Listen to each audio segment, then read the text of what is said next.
మీ పిల్లల డాక్టర్ కల డబ్బు వల్ల ఆగిపోవద్దు. కేవలం 18 లక్షల నుంచి MBBS విదేశాల్లో.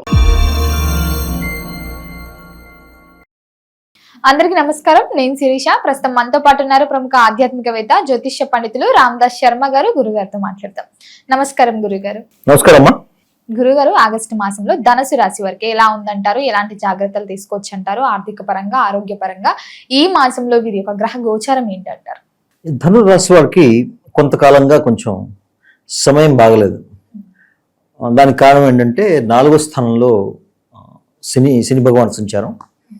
ఇప్పుడు 8వ స్థానంలో బృహస్పతి. ఇది వీళ్ళు ఇబ్బంది పడుతుంది చాలా నుంచి కాదులే, రెండు మాసాల నుంచి అనుకోండి ఇబ్బంది పడుతుంది. అయితే వీళ్ళకి గుడ్ న్యూస్ ఏంటంటే రవి సంక్రమణం త్వరలో వీళ్ళకి 9వ స్థానంలోకి వస్తుంది. ప్రస్తుతానికి వీళ్ళ గోచార స్థితి ఏంటంటే 3వ స్థానంలో రాహు సంచారం. 3వ స్థానంలో రాహు సంచారం మంచిదే, ఎవరికైనా యోగిస్తుంది అది. పైగా రాహు స్వస్థానంలో ఉన్నాడు, కుంభంలో రాహు స్వస్థానం ఆయనది. అది శతభిష నక్షత్రం అంటే ఇంకా మంచిది. ఆ విషయంలో తర్వాత వద్దాం. 4వ స్థానంలో శని భగవాన్ సంచారం, అర్ధాష్టమ శని ఉంది వాళ్ళకి. తర్వాత మొదటి వారంలో, ఆగస్టు మొదటి వారంలో కుజుడు 6వ స్థానం నుంచి 7వ స్థానానికి మారుతాడు. 8వ స్థానంలో 3 గ్రహాలు ఉన్నాయి ఇప్పుడు. రవి ఉన్నాడు, తర్వాత బుధుడు, బృహస్పతి 8వ స్థానంలో. 9వ స్థానంలో కేతు, తర్వాత 10వ స్థానంలో శుక్రుడు. ఇది వీళ్ళ గ్రహస్థితి ఇప్పుడు. అయితే వీళ్ళకి ఎలా ఉంటుంది అంటే, ఓవరాల్గా చెప్పాలంటే ధనురాశి వాళ్ళకి ముఖ్యంగా వీళ్ళకి వచ్చే ఇబ్బంది ఏంటంటే మానసికంగా చాలా ఆందోళనగా ఉన్నారు. కొంతకాలం పాటు ఉంటారు ఈ అష్టమ. అయితే ఈ మధ్య తగ్గి ఉండాలి. నాకు తెలిసి ఏంటంటే ఒక నెల నుంచి కొంచెం బెటర్ అయి ఉంటుంది వీళ్ళ పరిస్థితి. కారణం ఏంటంటే అష్టమ నుంచి గురు దృష్టి ఉంది వీళ్ళకి శని భగవాన్ మీద. కాబట్టి ఆయన శని భగవాన్ ఇచ్చే దుష్ఫలితాలు కొంతవరకు తగ్గి ఉంటాయి వీళ్ళకి. అయితే అది కొన్నాళ్ళు కంటిన్యూ అవుతుంది, ఇంకొక సంవత్సరం పాటు, కనీసం ఒక 6 నెలలు 8 నెలలు కంటిన్యూ అవుతుంది. వీళ్ళు తీసుకోవాల్సిన జాగ్రత్తలు అండి ముఖ్యంగా ఏంటంటే మానసికంగా చాలా ధనురాశి వాళ్ళు చాలా అగ్నితత్వ రాశి కాబట్టి రాశి వీళ్ళతో వచ్చిన ఇబ్బంది ఏంటంటే చాలా ఎమోషనల్గా ఉంటారు వీళ్ళు. చిన్న విషయాలకే చాలా డిస్టర్బ్ అయిపోతారు వీళ్ళు. అవి కంట్రోల్ చేసుకోవాలి. ఎందుకు కంట్రోల్ చేసుకోవాలంటే సప్తమంలో కుజుడు మారుతున్నాడు కాబట్టి వీళ్ళ ఆరోగ్యం మీద ప్రభావం చూపించే అవకాశం ఉంది. అందుకని అవి కంట్రోల్ చేసుకోవాలి. 3వ స్థానంలో ఉన్న రాహు యోగించబట్టి వీళ్ళ కమ్యూనికేషన్ బాగుంటుంది. చిన్న ప్రయాణాలు చేస్తారు, దగ్గరలో ప్రయాణాలు చేస్తారు. ఆ ప్రయాణాల వల్ల కూడా మంచి లాభం ఉంటుంది.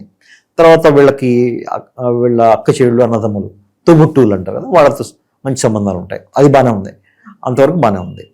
అయితే వీళ్ళు తీసుకోవాల్సిన జాగ్రత్తలు ఏంటంటే 10వ స్థానంలోకి శుక్రుడు వచ్చి నీచపడుతున్నాడు మొదటి వారంలో. దానివల్ల అది 10వ స్థానాధిపతి, 10వ స్థానంలో శుక్రుడు నీచపడడం. శుక్రుడు వీళ్ళకి 6వ స్థానాధిపతి, 6వ స్థానాధిపతి, 11వ స్థానాధిపతి ఈ రాశి వాళ్ళకి. దానివల్ల ఏమవుతుందంటే వృత్తిరీత్యా వీళ్ళకి వచ్చే ఆదాయాలు కొంచెం తగ్గచ్చు వీళ్ళకి. ఎందుకంటే ఇప్పుడు కొంతమంది సర్వీసెస్లో ఉంటారు, ఉద్యోగాలు చేస్తుంటారు, గవర్నమెంట్ సర్వీసెస్, ప్రైవేట్ సర్వీసెస్లో ఉంటారు. వాళ్ళకి వచ్చే ఆదాయాలు కొంత ఆలస్యం అవడం కానీ తగ్గడం కానీ అవుతుంది. అదొకటి వీళ్ళు దృష్టిలో పెట్టుకోవాలి.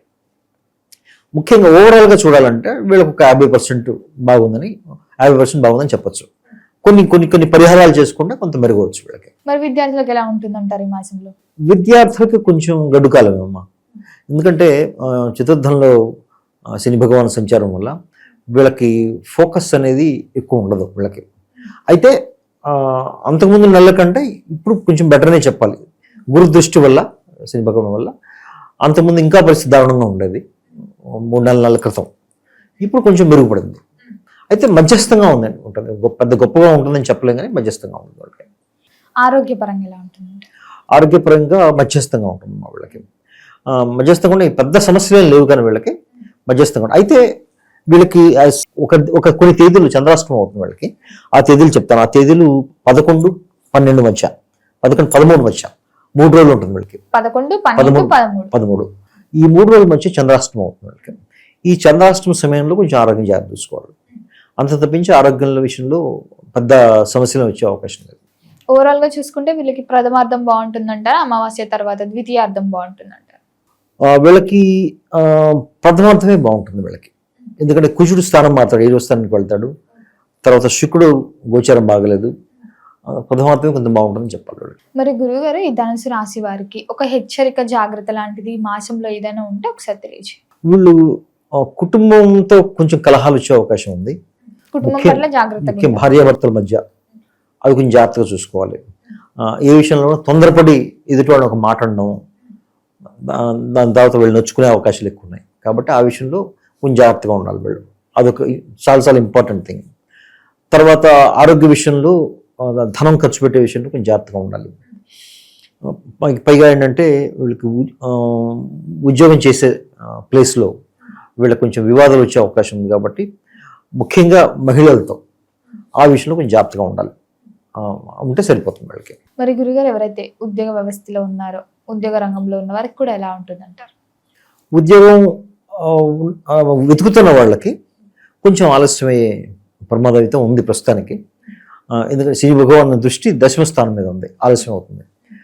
పైగా ఇప్పుడు 10వ స్థానాధిపతి 10మంలోకి శుక్రుడు రావడం, శుక్రుడికి శనికి పరస్పర వీక్షణం, సమసప్తకం అంటారు. దానివల్ల ఏమవుతుందంటే వీళ్ళకి ఈ ఉద్యోగం వెతకడంలో దూర ప్రాంతాలకు వెళ్ళడం, దాని ద్వారా డబ్బు ఖర్చు అవడం, ఉద్యోగం చేస్తున్న వాళ్ళకి చిన్న చిన్న సమస్యలు వచ్చే అవకాశం ఉంది. వాళ్ళు చేస్తున్న ప్రదేశంలో ముఖ్యంగా మహిళలతో చిన్న చిన్న గొడవలు వచ్చే ప్రాబ్లం ఉంది. అది కొంచెం జాగ్రత్త తీసుకోవాలి వీళ్ళు. తీసుకుంటే దానికి పరిహారాలు కూడా చెప్తాను మనం చివరిలో. ఆ పరిహారాలు తీసుకుంటే నిష్ఠగా చేస్తే కొంచెం మెరుగుపడుతుంది వీళ్ళకి. మరి గురుగారు ఎవరికైతే వివాహం జరగలేదో, వివాహ ప్రయత్నాలు చేస్తున్న వారికి వివాహ యోగం ఉందంటారా? వివాహం విషయాలు కొంచెం ముందుకెళ్తారమ్మా. ఎందుకంటే ద్వితీయార్థంలో బుధుడు 9లోకి మారుతాడు కాబట్టి వీళ్ళకి వివాహ విషయంలో కొంచెం ముందుకెళ్ళే అవకాశం ఉంది. అయితే కొన్ని అడ్డంకులు కూడా వస్తాయి. శని భగవానుడు వీక్షణం వల్ల కొన్ని అడ్డంకులు కూడా వచ్చే అవకాశం ఉంది. కాబట్టి మొత్తం మీద వ్యవహారం అయితే ముందుకెళ్తుంది. అలాగే గురుగారు సంతాన యోగం కూడా ఉందంటారా? సంతాన యోగం కూడా ఉందని పర్లేదు. అయితే ఇప్పుడు సంతాన యోగం ఉంది, కానీ ఇప్పుడు గోచారం అంత ప్రథమార్థంలో గోచారం అంత బాగలేదు. ద్వితీయార్థంలో కొంత యోగిస్తుంది వీళ్ళకి. కాబట్టి వ్యవహారం ముందుకెళ్తుంది, కానీ బట్ అనుకున్నంత స్థాయిలో ఉండదు. మరి కుటుంబ వాతావరణం ఎలా ఉంటుందంటారు? కుటుంబం పట్ల ఎలాంటి జాగ్రత్తలు తీసుకోవాలి? కుటుంబ వాతావరణం కొంచెం గజిబిజిగానే ఉంటుంది కొన్నాళ్ళ పాటు. శని భగవాన్ బలమైన పరిహారాలు చేసుకుంటే, అంటే ఎలాంటి పరిహారాలు చేసుకోవడం అనేది నేను చెప్తాను చివరిలో. కుటుంబ వాతావరణం కూడా బాగుంటుంది. వీళ్ళకి కొంచెం మనశ్శాంతిగా ఉంటుంది. వీళ్ళకి ముఖ్యంగా వచ్చే మనశ్శాంతి లేకపోవడానికి కారణం కుటుంబ వాతావరణం. వీళ్ళకి మనశ్శాంతి లేకపోవడం కుటుంబ వాతావరణం. మరి పెట్టుబడులు పెట్టొచ్చు అంటారా? కొత్తగా వ్యాపారం స్టార్ట్ చేద్దాం, శ్రావణ మాసం వస్తుంది కదా, ప్రారంభం చేస్తే బాగుంటుంది అనుకునే వాళ్ళు కూడా కొంతమంది ఉంటుంటారు. మరి చెయ్యొచ్చు అంటారా? ద్వితీయార్థంలో కొంతవరకు పర్లేదు వీళ్ళకి. ద్వితీయార్థంలో చేసుకోవచ్చు. ద్వితీయార్థం అంటే ఆల్మోస్ట్ శ్రావణ మాసం వస్తుంది కదా, కొంత పర్లేదు. బట్ ప్రథమార్థంలో కొంత దూరంగా ఉంటే మంచిది. అలాగే గురుగారు ఆర్థిక పరంగా ఎలా ఉంటుందంటారు? ఆర్థిక పరంగా కొంచెం గడ్డుకాలమని చెప్పాలి వీళ్ళకి. ఎందుకంటే శుక్రుడు గోచారం బాగాలేదు వీళ్ళకి. అలాగని ధనస్థానాధిపతి ద్వితీయ స్థానాధిపతి చతుర్థంలో ఉండడం, అర్ధాష్టమి శ్రేణిలో ఉండడం, వీటి వల్ల కొంచెం మందకొండగానే ఉంటుంది ఆర్థిక పరంగా వీళ్ళకి. మరి గురువు గారు ఈ మాసంలో ఏ దైవ నామస్మరణ బాగుంటుందంటారు వీరికి? వీళ్ళకి దత్తాత్రేయ స్వామి అమ్మ. ధనురాశి వాళ్ళకి ముఖ్యంగా దత్తాత్రేయ స్వామి ఆరాధన చేయాలి.